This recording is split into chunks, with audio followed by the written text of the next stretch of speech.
వైద్య రంగంలో తెలంగాణ ప్రభుత్వం అందిస్తున్న ఉచిత వైద్య సేవలను ప్రజలకు వినియోగించుకుని అందరూ ఆరోగ్యంగా ఉండాలన్నారు అంబర్పేట ఎమ్మెల్యే కాలేరు వెంకటేష్. రాష్ట్ర అవతరణ దశాబ్ది ఉత్సవాల్లో భాగంగా వైద్యారోగ్య దినోత్సవాన్ని అంబర్పేటలో ఘనంగా నిర్వహించారు. ఈ కార్యక్రమంలో ఎమ్మెల్యే కాలేరు వెంకటేష్ ముఖ్య అతిథిగా పాల్గొని బాలింతలకు కేసీఆర్ కిట్లు అందించారు. ఈ సందర్భంగా సీఎం కేసీఆర్ బస్తీ దవాఖానాల పేరుతో పేదలకు ఉచితంగా వైద్యాన్ని అందిస్తున్నారని అన్నారు. అడగకుండానే పేదల కష్టాలను తీరుస్తున్న కేసీఆర్ ను ప్రజలు గుండెల్లో పెట్టుకుని కాపాడుకోవాలన్నారు.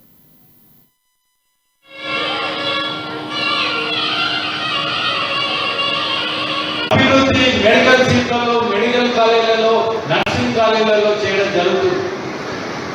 ఈరోజు మన తెలంగాణలో హాస్పిటల్స్ విషయానికి వస్తే అటు ఎర్రగడ్డలో, ఎల్బీ నగర్లో, బీబీ నగర్లో, అల్వాల్లో, తర్వాత గచ్చిబౌలిలో 1000 పడకల హాస్పిటల్స్ మన హైదరాబాద్ చుట్టుముట్టు కట్టుకోవడం జరుగుతుంది. అన్ని ఇప్పుడు నేను చెప్పిన పిల్లలు అన్నింటి దగ్గర కూడా భూమి పూజ అయి కన్స్ట్రక్షన్ జరుగుతూ ఉన్నాయి.